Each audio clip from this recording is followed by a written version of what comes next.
Ce matin, nous allons continuer toujours sur notre thème de victoire en victoire.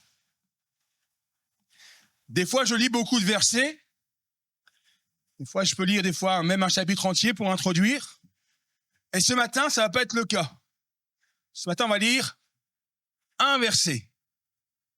Un verset. On va lire ensemble dans le livre de Josué, ça vous étonne pas, au chapitre 5 et le verset 1er. Josué, chapitre 5 et verset 1er.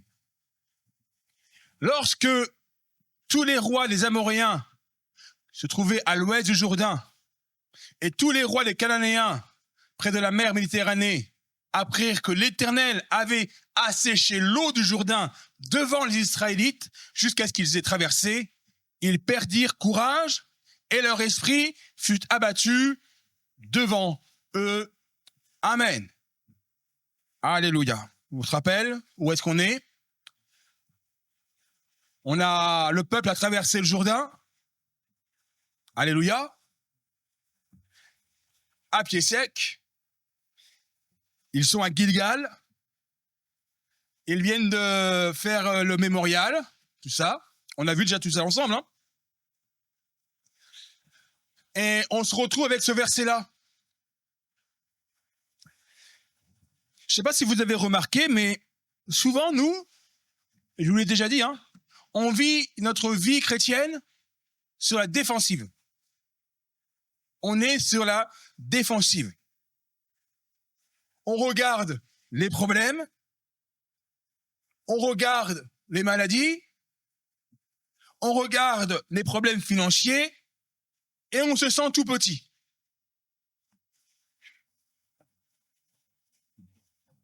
Et des fois, on fait des mauvaises prédictions sur ça.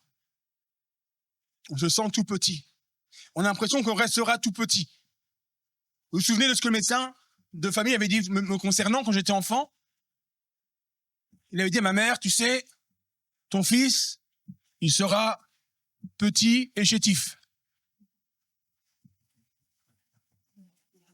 Mauvaise prédiction. Heureusement qu'il a dit ça, sinon s'il avait dit je serais grand et fort, je ne sais pas comment je serais du coup. Petit et chétif. Surtout chétif. Et quoi, mais les prédictions. Et des fois, on fait des prédictions sur notre propre vie.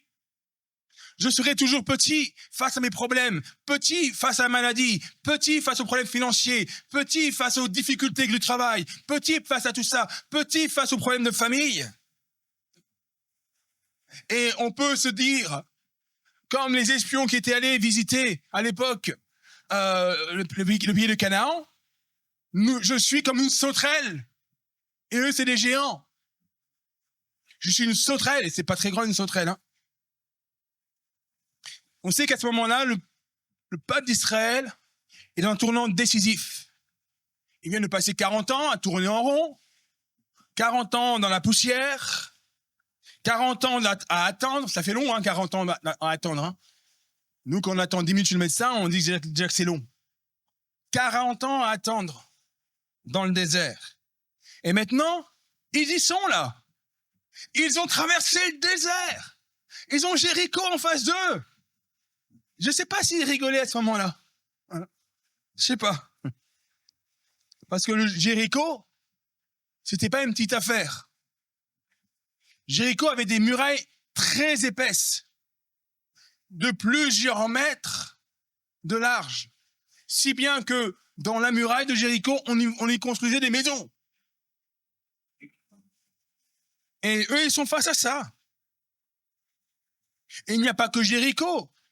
Il y a des rois puissants, des rois amoréens, des rois cananéens. Et eux, c'est quoi? C'est un peuple qui sort du désert. C'est un peuple qui a été esclave pendant 400 ans. Et ça fait que 40 ans qu'ils ont été libérés. Ils ont passé plus de temps esclaves en tant que peuple libre. Hein. Ils ont été 10 fois plus esclaves. Et des fois, dans nos vies, on se dit, mais j'ai passé tellement de temps loin du Seigneur que face à ces difficultés, face à ces Jéricho, si je m'attaque à ça, je vais me faire laminer. Hein. Je vais perdre. Et ils vont arriver avec quoi, eux? Avec quelques armes? Ils n'ont pas de chars. Ils n'ont pas d'instruments d'armes de siège. Ils n'ont pas de machines de guerre. Ils n'ont rien de tout ça. Et Dieu leur dit, voilà, vous allez prendre Jéricho.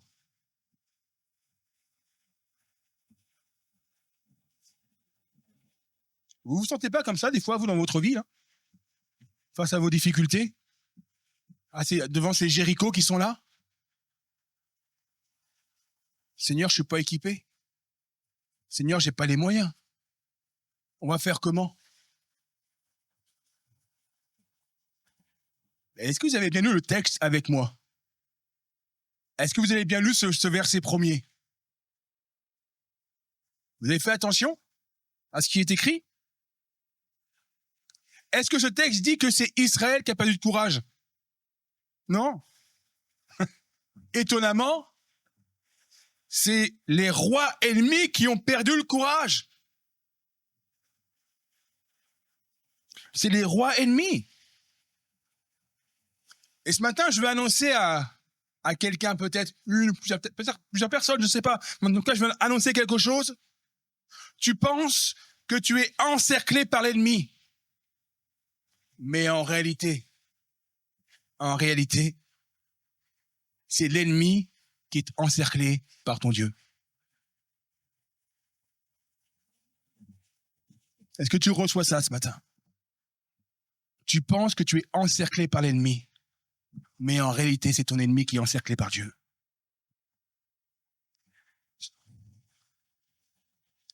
Dieu a ouvert un chemin d'une façon surnaturelle.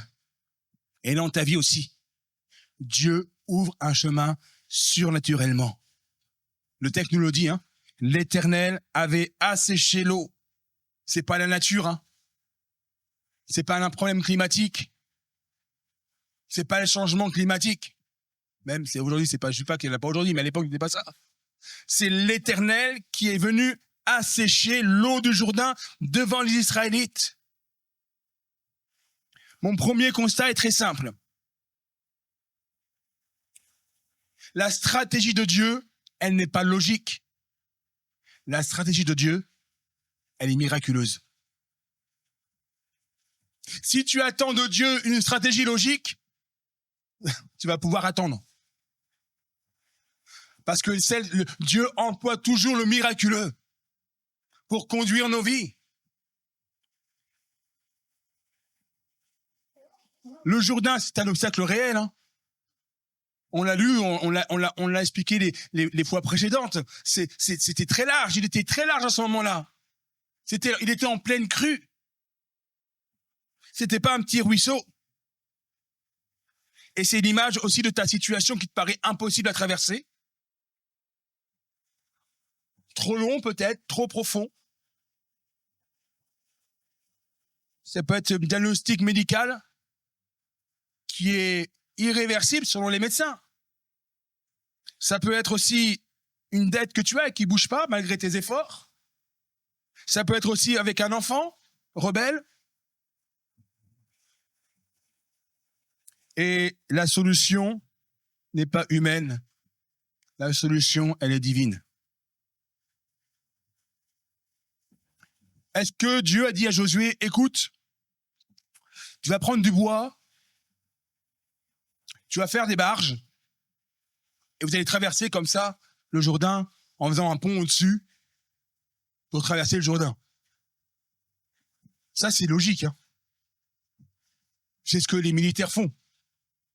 Quand ils ont un espace d'eau à traverser, ils sont très courageux, ils y vont à la nage.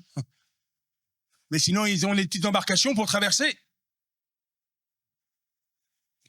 Imaginez que, je sais pas moi, le chef de corps de la Légion, là, ici, à Castel, il leur dise, non, vous allez prier Dieu pour que l'espace de la rivière, elle s'assèche pour traverser à pied sec. Ils vont le regarder, on va attendre longtemps, hein.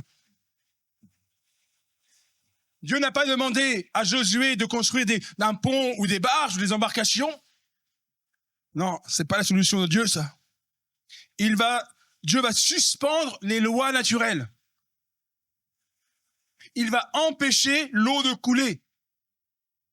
Vous avez déjà essayé, vous, d'empêcher de l'eau de couler, vous, avec votre main? Essayez. L'eau trouve toujours un chemin. L'eau se débrouille pour passer. Mais Dieu va suspendre les lois naturelles pour faire passer son peuple. Et dans ta situation, dans ta difficulté, dans le Jourdain qui peut être placé devant toi, Dieu va suspendre les lois naturelles pour que tu puisses passer, pour que tu puisses traverser. Quand l'Église prie, Dieu ne se contente pas d'améliorer la situation. Quand l'Église prie, il suspend les lois naturelles jusqu'à ce que nous ayons tous passé. Mais rappelez-vous ce que je vous ai dit, il a fallu qu'il fasse le pas de la foi. Il a fallu qu'il mette le pied d'abord dans l'eau pour que l'eau s'ouvre. Alors ce matin, je vais commencer par te dire, arrête de négocier avec ton Jourdain. Arrête de négocier avec ton Jourdain. Arrête de chercher des solutions humaines. Parce que c'est des problèmes qui sont spirituels. Dieu veut faire un miracle. Et donc Dieu va faire un miracle. Non seulement pour te laisser passer, mais pour révéler sa gloire. Parce que nous avons un Dieu qui est glorieux. Dieu va faire un miracle. Je voudrais vous parler maintenant de quelque chose qui est vraiment, vraiment important et des fois on oublie. Le bruit de votre témoignage fait trembler les ténèbres. Le bruit de votre témoignage fait trembler les ténèbres. Il est écrit, lorsque tous les rois apprirent. Lorsque tous les rois apprirent. Les nouvelles vont vite, hein? Sachez-le, les nouvelles vont vite. Les choses se sont sues rapidement. Et nous sous-estimons souvent le bruit de notre témoignage. Nous sous-estimons la portée de notre témoignage. Les rois apprirent. Mais comment ils l'ont su? Ils n'étaient pas là.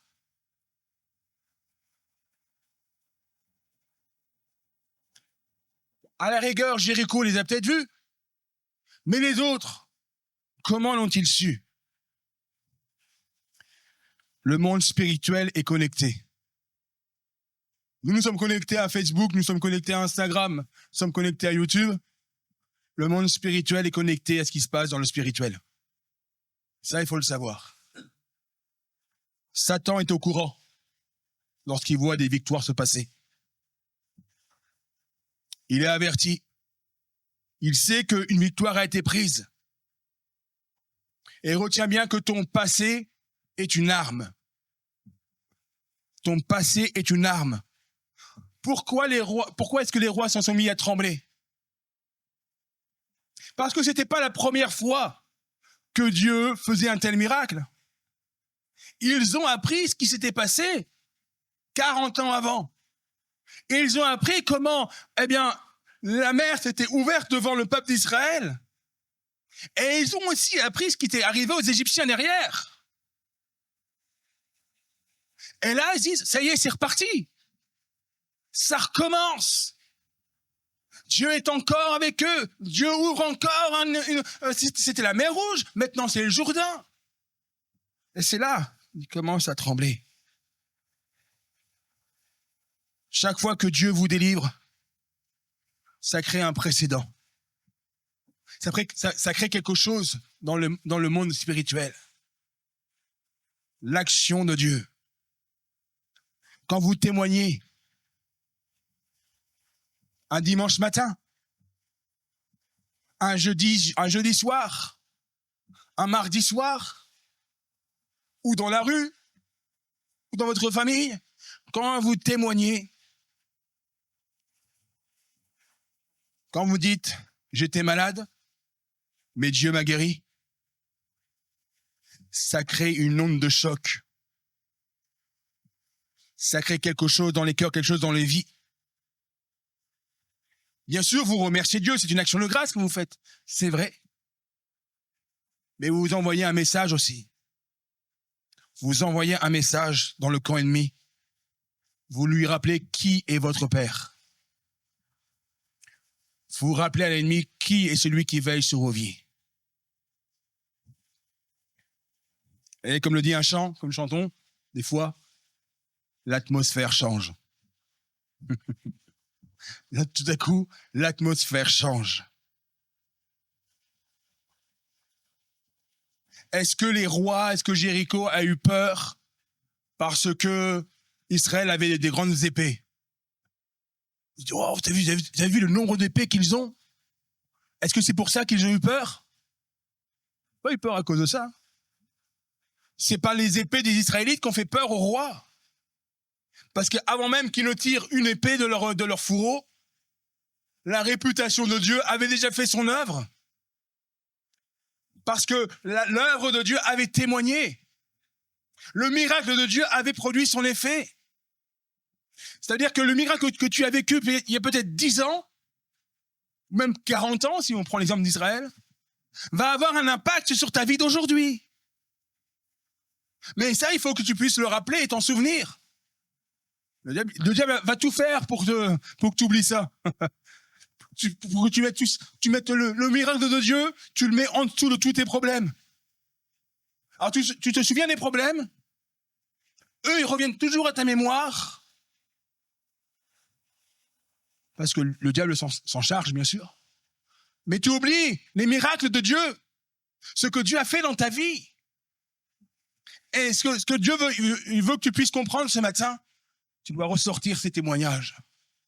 Voilà ce que Dieu a fait. Dieu prend soin de moi. Dieu ne m'oublie jamais. L'atmosphère va changer. La réputation de Dieu fait le travail. Avant même que tu commences à combattre. La réputation de Dieu fait l'œuvre. Ne reste pas silencieux. Ne reste pas silencieux. Ta louange, c'est un acte de guerre. Ce matin, nous aurions tous dû faire œuvre d'acte de guerre. Élever nos voix pour louer le Seigneur.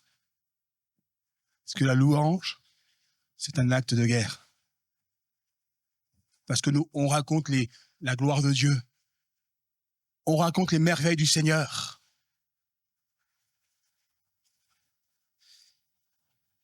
Quand vous chantez, quand tu chantes, c'est un acte de guerre. Quand tu élèves tes mains, même quand tu as mal aux mains, même quand tu as mal au bras, tu élèves tes mains, c'est un acte de guerre qui proclame la gloire de Dieu. L'ennemi entend le bruit du Jourdain qui s'achève, qui s'assèche. Et il commence à paniquer.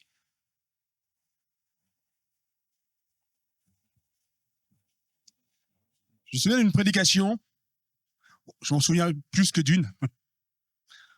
Mais je me souviens, c'était dans une réunion un camp de jeunesse. Et c'était le pasteur John Cottrell. Je ne sais pas si certains ont connu John Cottrell, c'est un missionnaire. Tu as connu John Cottrell?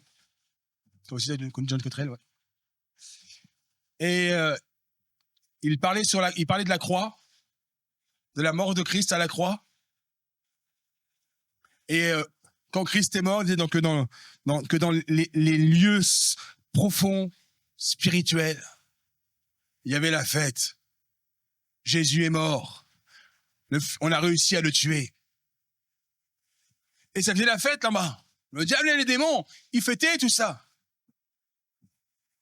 Et puis, en plein milieu de la fête, quelqu'un est venu à l'oreille du diable et lui dit « Il se passe quelque chose.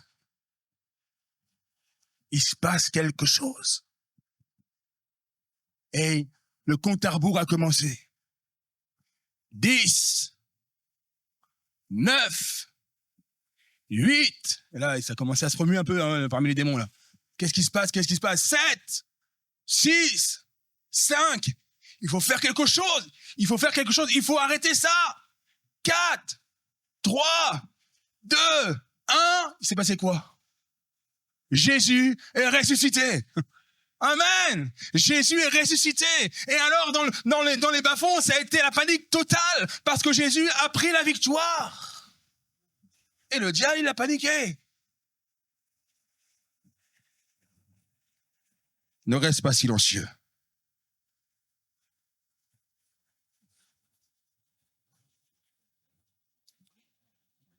Ce verset 1 de Josué 5 nous parle aussi de quelque chose d'important.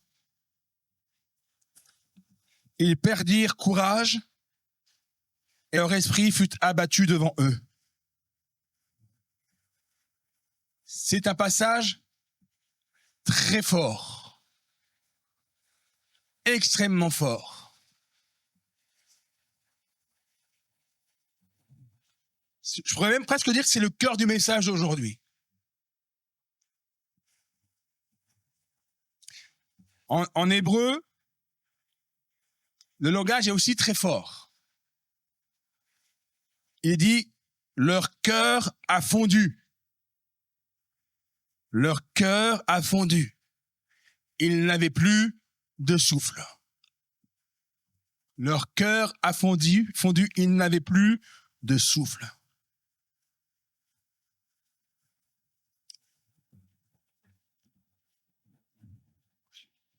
Est-ce que vous connaissez une des armes favorites de notre ennemi?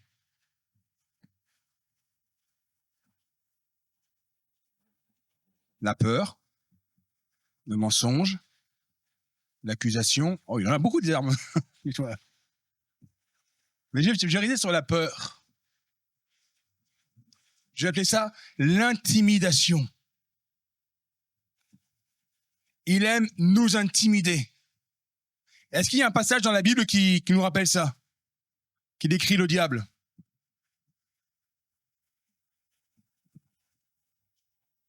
Tuc, tuc, tuc, tuc, tuc, tuc. Qui va appuyer sur le champignon? Oh, la bonne réponse. Le diable, il est comme quoi? Comme un lion rugissant, cherchant qui il va dévorer. Il est comme un lion rugissant. Vous avez déjà trouvé, vous, à côté d'un lion qui rugit? Pas à la télé, hein. Parce qu'à la télé, on sait qu'il nous fera rien. Mais arriver près d'une cage et entendre le rugissement du lion. Alors, on n'a pas de lion à Castelnaudary. Si un jour il y a un cirque qui passe et qu'ils ont encore des lions, allez visiter un peu. Bon, rentrez pas dans la cage. Vous vous appelez pas Daniel. Daniel, il a pu le faire. Je vous conseille pas. Et même si tu t'appelles Daniel, peut-être que quelqu'un s'appelle Daniel, hein, n'y va pas quand même.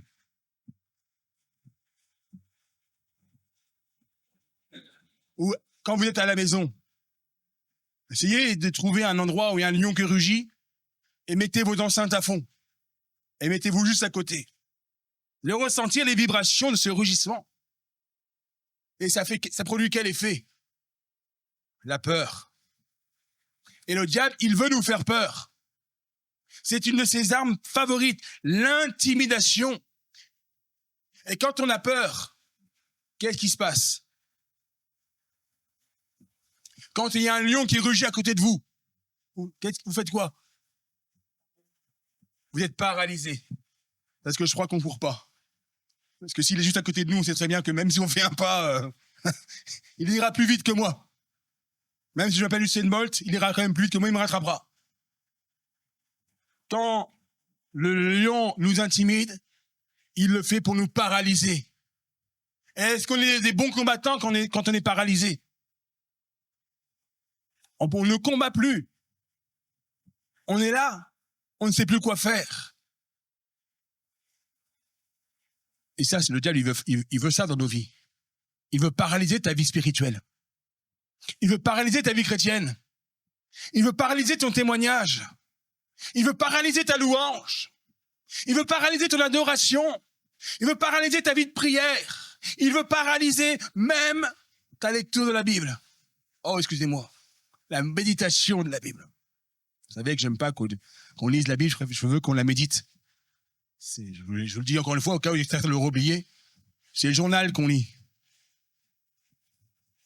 Et la Bible, elle se médite. Celui qui me dit encore ce matin, moi j'arrive à méditer le journal, mon courage.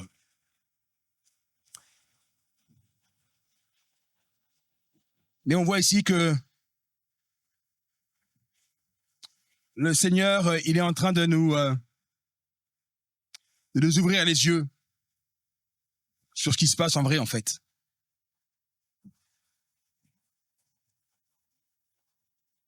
Je ne sais pas s'il y en a qui se souviennent d'un super-héros qui s'appelle Superman.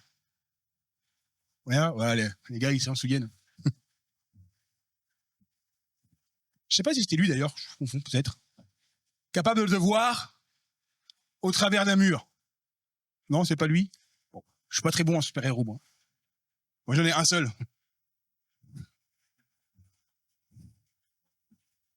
Mais on voit des fois des hommes qui sont des super-héros et ils voient au travers, ils voient de l'autre côté du mur ce qui se passe. C'est ce que le Seigneur est en train de nous faire avec ça. Il nous montre ce qui se passe derrière le mur. Dans le monde spirituel, ce qui se passe réellement. Parce qu'il y a ce que le diable est en train de nous faire croire et il y a ce qui est en vérité. Lui, il veut nous faire croire qu'il va nous dévorer. Et il est là pour nous intimider. Et des fois, devant nos difficultés, on dit « Ouais, mais c'est eux, ils ont les armes. Eux, ils ont l'argent. Eux, ils ont une position sociale. Une position à mon travail. C'est un supérieur. Je ne peux rien faire. » Oui, mais eux, ils n'ont pas la paix. Oui, mais eux, ils n'ont pas l'assurance. Dans ce passage-là, on s'aperçoit qu'ils n'ont pas la paix. Les rois n'ont pas la paix. Les Cananéens, les Amoréens, ils n'ont pas la paix, ils n'ont pas l'assurance. Ils voudraient nous faire croire qu'eux, mais ils n'ont pas l'assurance. Plus tard, quand on arrivera à Jéricho, vous verrez que quand Israël fait le tour, ils sont au-dessus, ils se moquent d'Israël. Ils se moquent d'Israël, d'accord. Mais en fait, ils ont peur. Et ils ont peur, on le sait depuis le chapitre 2, on sait qu'ils ont peur. Rahab va leur dire, vous nous faites peur. Et même s'ils se moquent d'eux, en réalité, c'est qu'ils ont peur. Parce que finalement, qui a réellement le pouvoir? À qui appartient le pouvoir? Celui qui a l'esprit de Dieu est supérieur à celui qui a même la force militaire. Celui qui a l'esprit de Dieu est supérieur à celui qui a la puissance de l'argent. La dépression qui vous attaque n'a pas de fondement légal. Parce qu'elle n'a pas de pouvoir sur vous. La dépression n'a pas de pouvoir sur ta vie.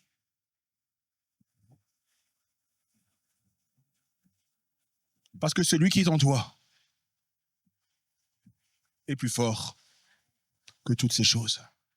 Parce que l'esprit qui est en toi, l'esprit du Dieu vivant, C'est lui qui te rend vainqueur. La malédiction qui essaie de revenir, elle n'a plus de souffle. Comme ces rois, ils sont sans souffle. Pourquoi? Pourquoi on peut dire ça ce matin? Pourquoi est-ce que tu pourrais proclamer cela ce matin? Pourquoi toi dans ta vie tu pourrais dire, oui, il n'y a pas de droit sur moi. Il n'a plus de souffle par rapport à moi. Pourquoi tu peux affirmer cela? Pourquoi tu peux le déclarer? Pourquoi tu peux le proclamer? À cause d'une chose. Christ a tout accompli à la croix. Parce que Christ a tout accompli, il te rend victorieux, toi aussi. Et le diable sait très bien maintenant que si Dieu est avec nous, qui sera contre nous? Amen. Si Dieu est avec nous, qui sera contre nous? Et le diable, il la connaît très bien, la Bible. Il la connaît mieux que toi et moi. Oui, il y a des choses qu'on ne comprend pas, ne t'inquiète pas, lui, il les a déjà compris. Et ça, il l'a très bien, il le sait très bien. Et il l'a très bien compris. Vous n'allez pas au combat pour obtenir la victoire. Tu ne vas pas au combat pour obtenir la victoire. Mais tu pars de la victoire acquise par Christ à la croix pour aller au combat. Tu pars de la victoire. C'est ton point de départ. C'est ton point d'appui. Parce que Christ a remporté toute la victoire, j'y vais. Parce qu'il est victorieux et il me rend victorieux. Alléluia.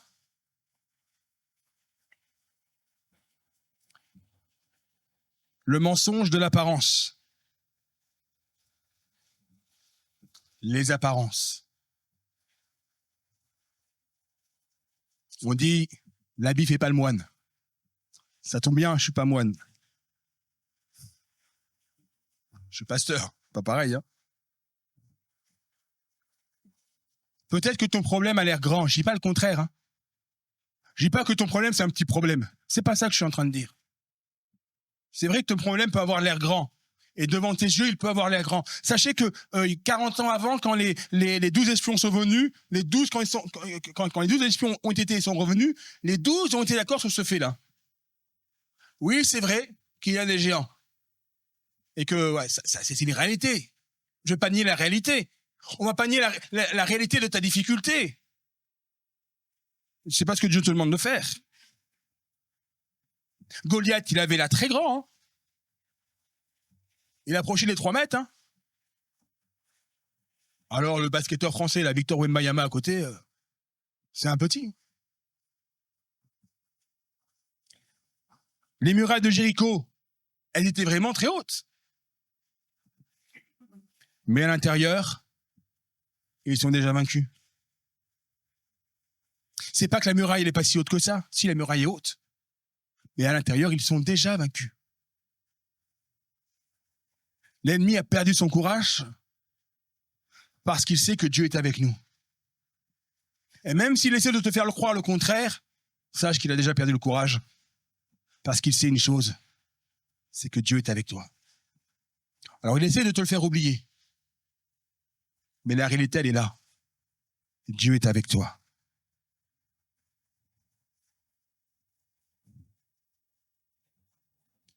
L'ennemi est déjà abattu psychologiquement. Ce matin, je vais parler de psychologie. Je ne suis pas psychologue. Hein. Je vais parler de psychologie quand même.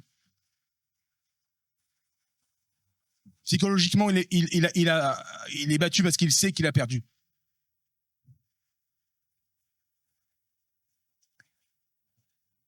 C'est compliqué hein, d'aller au combat quand on sait qu'on a perdu. Quand on sait qu'en face, on n'a aucune chance.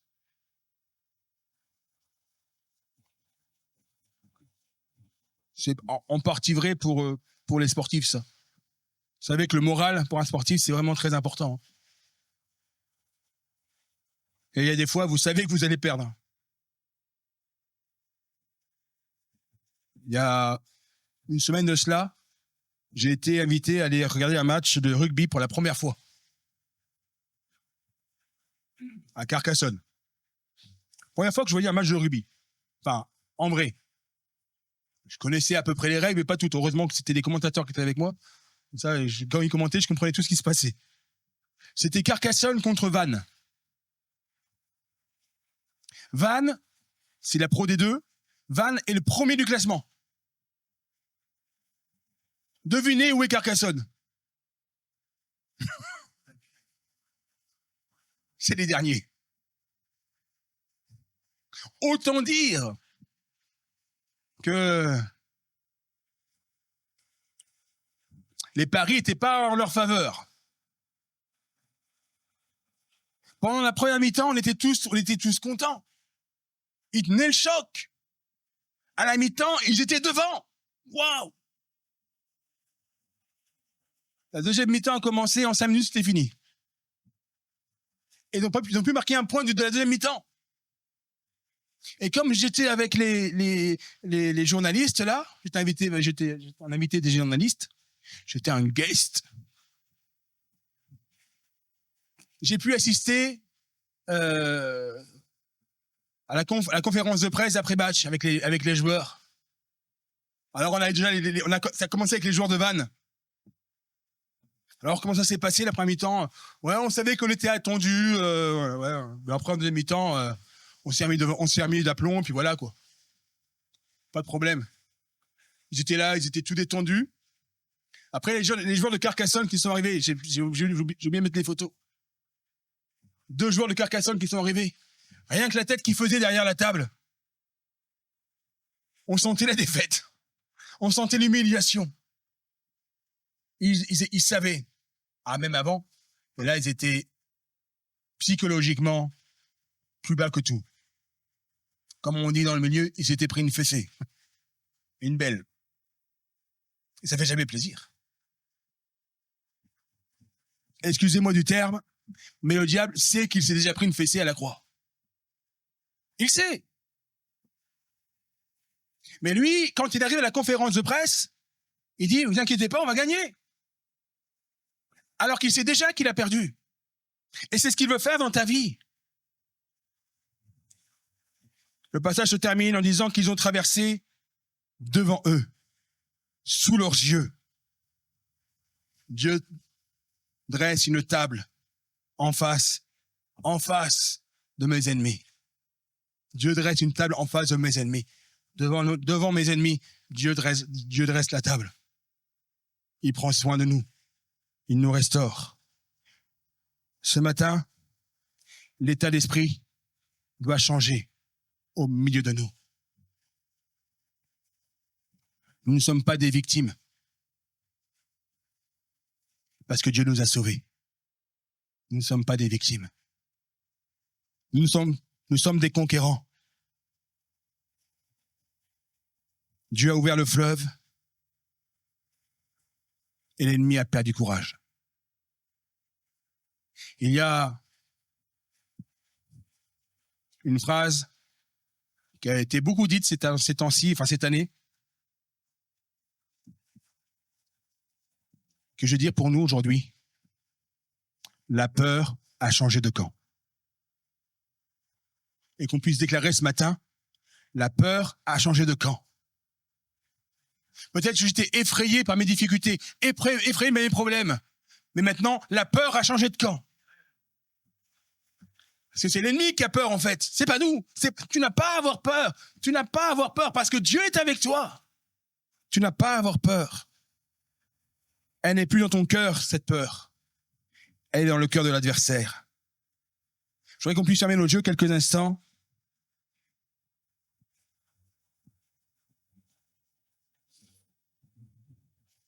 Et je voudrais peut-être te permettre à toi, qui peut-être est intimidé, tu t'es laissé abuser par des mensonges de notre ennemi, te faisant croire que